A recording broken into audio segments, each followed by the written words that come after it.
नमस्कार। जैसा कि आप जानते हैं कि हम हिंदी साहित्य के विविध स्वरूपों पर बातचीत करने के लिए इस मंच के माध्यम से आप सबके समक्ष उपस्थित होते हैं।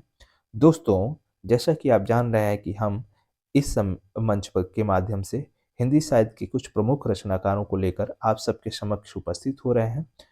इस क्रम में आज हम जिस रचनाकार को लेकर आप सबके समक्ष उपस्थित हैं, वह रचनाकार हैं रीतिकाल के प्रमुख कवि बिहारी।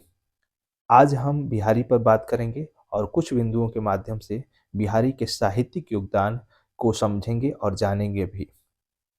बिहारी, इनका समय 1595 से लेकर 1663 ईस्वी निर्धारित किया गया है, अर्थात 1595 में इनका जन्म हुआ था और 1663 ईस्वी में इनकी मृत्यु हुई थी। इनका जन्म स्थान है वो गोविंदपुर, ग्वालियर बताया जाता है। इनके गुरु का नाम नरहरि दास था। पिता इनके केशवदास जी थे। ये जिस संप्रदाय में दीक्षित थे वो संप्रदाय था निम्बार्क संप्रदाय। ये निम्बार्क संप्रदाय में दीक्षित माने जाते हैं। ये महाराज जयसिंह के आश्रयी कवि थे, यानी इनके आश्रय में रहकर रचनाएं लिखा करते थे। इनकी जो भाषा थी वो ब्रज थी, यानी बिहारी की जो भी रचनाएं हैं वो ब्रज भाषा में लिखी गई हैं। बिहारी शाहजहाँ के समकालीन थे। ये बहुत महत्वपूर्ण बिंदु है कि जो शाहजहाँ थे उनके ये समकालीन पाए जाते हैं। बिहारी ने मात्र एक कृति के आधार पर अपनी प्रसिद्धि साहित्यिक जगत में कायम की है। यदि हम रचनाओं पर बात करें तो रचना है बिहारी सतसई। यही बिहारी सतसई है जिसके आधार पर उनकी ख्याति पूरे राष्ट्रीय नहीं बल्कि अंतर्राष्ट्रीय लेवल पर देखने को मिलती है। इसमें जो दोहों की संख्या है वो 719 है। कहीं कहीं इनके दोहों की संख्या इसमें 713 भी मानी जाती है, तो इसे आप ध्यान रखिएगा। खासकर 719 इनके दोहों की संख्या को आप ध्यान रखिएगा। सतसई श्रृंगार रस प्रधान कृति है जो दोहे छंद में लिखी गई है। जॉर्ज गेशन के अनुसार बिहारी सतसई के समान यूरोप में कोई रचना नहीं पाई जाती। बिहारी को शुक्ल जी रसवादी मानते हैं, जबकि डॉक्टर नगेंद्र ध्वनिवादी मानते हैं। राधाचरण गोस्वामी ने बिहारी को पीयूष वर्षी मेघ की उपमा दी है, यानी पीयूष वर्षी मेघ के रूप में राधाचरण गोस्वामी ने बिहारी को माना है। बिहारी का मुक्तक परंपरा में शीर्ष स्थान है, यानी मुक्तक शैली का सृजन करने में बिहारी पहले स्थान पर पाए जाते हैं। इनके दोहों की चमत्कारपूर्ण तुलना संस्कृत, उर्दू, फारसी के कवियों से की जाती है। ये हजारी प्रसाद द्विवेदी का कोटेशन है जो अत्यंत महत्वपूर्ण दिखाई पड़ता है।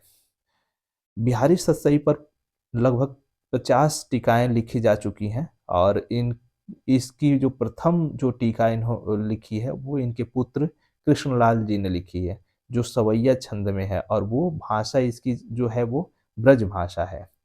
कुछ टीकाकार जो इनके जो सतसई जो बिहारी सतसई रचना है उस पर टीका लिखे हैं, उनको हम देख लेते हैं। जैसे सुरती मिश्र ने अमर चंद्रिका नाम से टीका लिखा है और ये दोहा छंद में लिखा है। इसी तरीके से लल्लू लाल जी ने लाल चंद्रिका नाम से टीका लिखा है और यह खड़ी बोली में टीका है। इसी तरीके से अंबिका दत्त व्यास जी ने बिहारी बिहार नाम से टीका लिखा है और ये रोला छंद्र यानी खड़ी बोली में है। इसी तरीके से पद्म सिंह शर्मा जी ने संजीवनी भाष्य नाम का टीका लिखा है, जो तुलनात्मक पद्धति में लिखा गया और ये पहली रचना है जो तुलनात्मक पद्धति में इनका टीका लिखा गया है। इसी तरीके से आनंदी लाल शर्मा जी ने फिरंगे सतसई नाम से टीका लिखा है और वो फारसी भाषा में है। अगले जो टीकाकार हैं वो जगन्नाथ दास रत्नाकर हैं, जो बिहारी रत्नाकर नाम से लिखे हैं और ये खड़ी बोली में लिखी हुई टीका है और जिसका सृजन 1921 में किया गया था। बिहारी की सतसई पर शुक्ल जी की जो टिप्पणियां हैं उसको हम देख लेते हैं। पहली जो टिप्पणी है वो ये लिखते हैं कि श्रृंगार रस के ग्रंथों में जितनी ख्याति और जितना मान बिहारी की सतसई का हुआ है उतना और किसी भी रचना का नहीं हुआ है।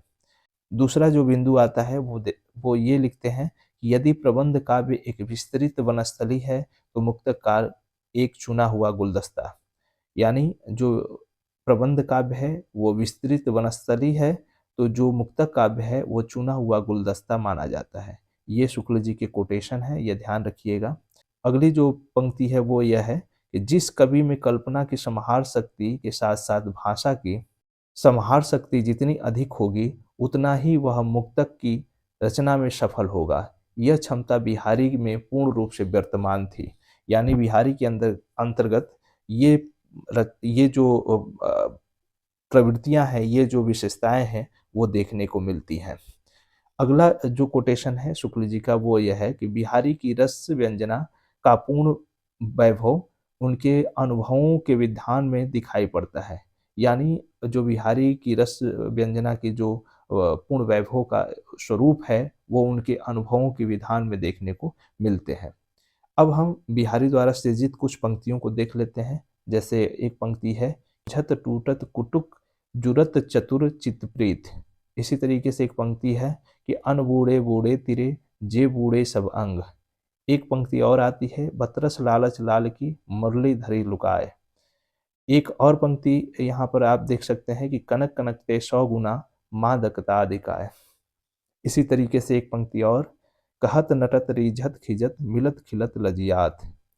एक पंक्ति इनकी जो और भी है, मेरी भव बाधा हरो राधा नागरी सोई। इसी तरीके से एक पंक्ति और इन्होंने सृजित की है कि सोहत ओढ़े पीठ पर श्याम सलोने गात। तो इस तरीके से कुछ पंक्तियों के माध्यम से हम बिहारी के साहित्यिक योगदान यानी साहित्यिक स्वरूप की जो विशेषताएं देखने को मिलती हैं, जो साहित्यिक योगदान देखने को मिलता है, उसको हम देख और समझ पाते हैं। निश्चित तौर पर ये बिंदुएं आपको परीक्षा की दृष्टि से अत्यंत महत्वपूर्ण साबित होंगी। इसी उम्मीद के साथ आज की क्लास को हम यहीं विराम देते हैं। पुनः एक नए टॉपिक को लेकर अगले क्लास पर आपके समक्ष उपस्थित होंगे। तब तक के लिए विदा दीजिए। पुनः मिलेंगे। धन्यवाद।